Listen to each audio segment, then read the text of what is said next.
빙하가 녹게 되면 북극권만 위험한 게 아니라고 합니다. 그린란드, 남극 등 대륙 빙하가 녹게 되면요, 해수면이 급격하게 상승하게 되겠죠. 이럴 경우에 저지대에 위치한 많은 나라들이 침수 위험에 빠질 수 있게 된다고 합니다. 자, 이런 일을 막기 위해 엄청난 돈을 투자했음에도 여전히 도시가 침수되는 곳이 있다고 합니다. 바로 이탈리아의 베니스라고 하는데, 오늘은 이 베니스 이야기 해보도록 하겠습니다. K웨드 반기성 센터장 오늘도 함께합니다. 어서 오세요. 네, 안녕하세요. 예, 베니스가 이게 보니까 우리는 뭐 베니스의 상인을 생각할 수도 있겠지만 문학작품 훈족의 침략에 대비해서 만들어진 도시라고 하는데 조금 더 이야기 들어볼까요? 네, 그렇죠. 우리 저희들도 다 베니스 상인밖에 생각이 안 나요, 사실. 근데 이제 가보시면 정말 좋습니다. 아주 좋은데 어쨌든 베니스는 로마 시대죠. 4세기에 그 당시에 이제 기후 변화로 인해서 이제 훈족이 이제 이 서쪽으로 밀려왔거든요. 예. 밀려오면서 게르만족이 밀려나가고 그런 와중에 이제 그 훈족을 피해서 바닷가에 와갖고 살게 되면서 바로 훈족을 피해 만들어진 도시가 베니스입니다. 그러니까 물가에 세워진 것이죠. 근데 이제 이후에 이제 중세에 들어오면서 지중해 무역을 독점하면서 경제력이 아주 매우 커졌죠. 예. 그래서 중세 시대는 아주 강력한 도시 국가로 성장하기도 했는데요. 자, 이제 문제는 바다 위에, 그러니까 해수면 위에 말뚝을 박고 그 위에 세운 나라이다 보니까 해발고도 아주 매우 낮아요. 따라서 해수면이 상승하는 시기라든가 홍수가 발생하면 베니스는 물에 잠겨 버립니다. 침수 피해 기록에 의하면 1971년에서 1985년 사이에도 45차례나 피해를 입었고요. 1993년에서 2002년 사이에는 50회나 침수가 발생을 했는데요. 2008년에 홍수가 덮치면서 베니스의 절반이 피해를 입기도 했습니다. 당시 베니스 시장은 주민들에게 집 밖에 나오지 말고 관광객들은 베니스 여행 여부를 생각해봐라, 이런 말까지 할 정도였죠. 예. 뭐 침수 피해를 입는 원인을 굳이 따지자면 여러 가지가 나오겠지만 기후변화로 인한 말씀해 주신 대로 해수면 상승, 극심한 홍수 이런 부분들이 가장 큰 영향을 주겠죠? 아, 네, 그렇습니다. 유네스코는 이제 2007년에 예. 베니스를 갖다가 이제 기후변화로 인한 피해를 입고 있는 세계 유적지 중 하나다라고 평가했을 만큼 기후변화 영향이 아주 큰 도시죠. 예. 최근에 들어와 발생한 피해를 보면 2018년 10월 29일에 지중해로 지나가는 강한 저기압이 만들어낸 폭우, 강풍으로 베니스 도심의 75%가 물에 잠겼고요. 이때 5명이 사망하고 1명이 실종되면서 10년 만에 최악의 침수 피해를 겪었습니다. 그리고 2019년 12월 24일에도 대저기압과 강한 저기압에서 내린 폭우로 베니스는 크리스마스를 앞둔 도시가 침수 사태를 겪었죠.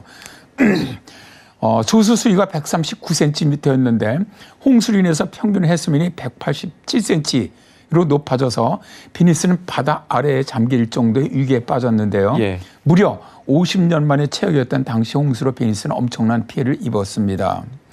베니스시 추산으로는 피해 금액이 최소한 4,700억 원 정도 되었다고 하고요. 그리고 다시 2020년 10월 12일에 큰 홍수가 발생하면서 베니스의 도심이 다 물에 잠겼고 베니스의 중심지인 산마르코 광장도 물에 잠기면서 사람들은 물에 잠긴 도로에서 빠져나가려고 사투를 벌이기도 했다고 합니다. 코로나19로 관광업에 타격을 받은 베니스는 해수면 상승 그리고 홍수 등의 악기상으로 지금 위기에 빠져 있다고 하죠. 예, 산마르코 광장이 잠길 정도였으면 그냥 도시가 다 잠겼다고 봐야 될 것 같은데, 그러면 이탈리아 당국은 이렇게 잠길 때까지 소위 말해서 방치하고 있었던 건 아닐 것 같은데 어떻습니까? 아, 그렇게 이제 방치한 건 아닙니다. 그렇죠. 예. 베니스 당국에서도 1500년경서부터 1500년 이상 지금 피해를 입고 있거든요. 예, 예. 그러다 보니까 이제 베니스가 상당히 시에서 다양한 방법을 강구를 했습니다. 홍수 피해를 막기 위해서 200년에서 300년마다 대대적인 대책을 마련해 왔는데요. 뭐 예를 든다면 베니스 정부가 1604년에 홍수 피해 복구비를 마련하기 위해서 인지세라는 세금을 도입하기도 했고요. 최근 들어 가장 심각했던 침수 피해가 1966년 대홍수 때입니다. 이때는 정말 건물뿐만 아니라 수많은 귀한 문화재들이 다 침수되면서 정말 엄청 큰 충격을 받았던 이탈리아 정부가 해변을 다 시멘트로 메우고 바다에 시멘트 방벽을 세웠는데 이제 문제는 아무런 효과가 없었다는 것이죠. 예. 그러다가 이제 이탈리아 정부가 1980년대 초 모세 프로젝트라는 이런 아주 거대한 프로젝트를 계획을 하는데요. 바닷물이 들어오는 것, 범람에 대비해서 베니스 항구로 들어오는 3군데수로의 강철 상자로 만든 숨은 70개를 설치한다는 겁니다. 평소에는 강철 상자를 물로 채워서 바다 밑 구조물에 고정을 시켰다가 홍수가 발생하면 상자 속에 물을 빼거나 상자 속에 공기를 채워서 수면 위로 이게 올라오는 거예요. 예. 그래서 바닷물이 들어오는 걸 다 막겠다는 겁니다. 근데 이제 문제는 이탈리아가 굉장히 부정부패가 심한 나라입니다. 그래서 모세 프로젝트는 1982년부터 사업을 시작해서 원래는 1995년에 완공할 예정이었는데 어쨌든 이 부패 이런 것 때문에 계속 완공이 되지 않았어요. 그러다 비로소 작년에 완공이 됐습니다.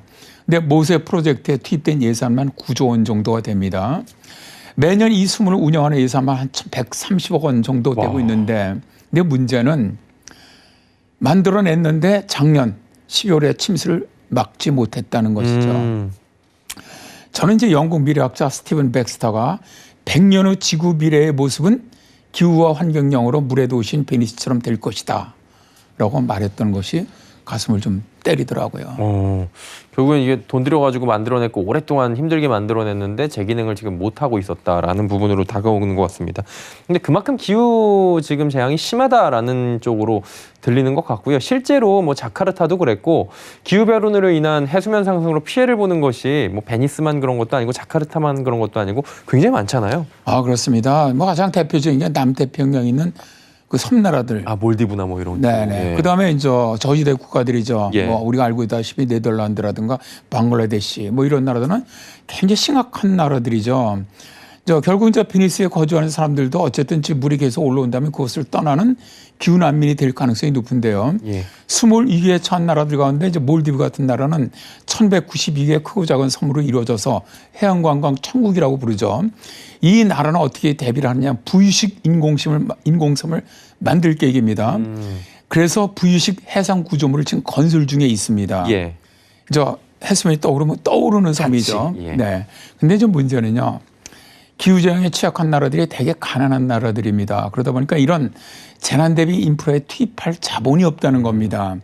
가장 최선의 방법은 전 지구가 합심을 해서 지구온난화를 저지하기 위해 최선의 노력을 다하는 방법. 다음에 가난한 나라의 기후변화에 적응할 수 있도록 자금을 좀 지원해 주는 것이 가장 좋은 방법이라고 봅니다. 네, 여기도 부익부 빈익빈이 나타날 수 있기 때문이다. 이렇게 정리하도록 하겠습니다. 해수면 상승의 주요 도심이 침수된다, 피해를 보고 있다라는 이야기들 나눠봤고요. K웨더의 반기성 센터장과 함께했습니다. 고맙습니다. 네, 감사합니다.